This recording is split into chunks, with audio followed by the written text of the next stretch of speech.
An man hít vào, hai tay lên, one lưng sang bên trái, left side, twist the upper body, hold there giữ.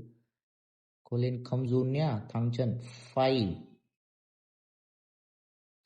4,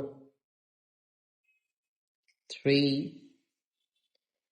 2 and 1. Hai tay xuống, drop the hands down, mũi chân chạy lên, chạm đầu vào chân. Hold there giữ, straight in.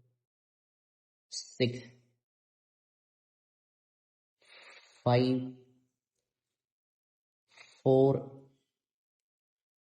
3, 2 and 1. Từ từ nhìn thẳng, xoát chân luôn. Ai không được gập chân chạy.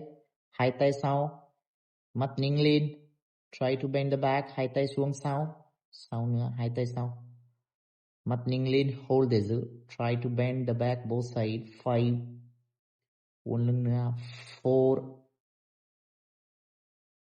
3, 2, and mình come back. Chân xuống, em bé, go to the child pose. Em bé, hai tay thẳng, hold there giữ. Straight in.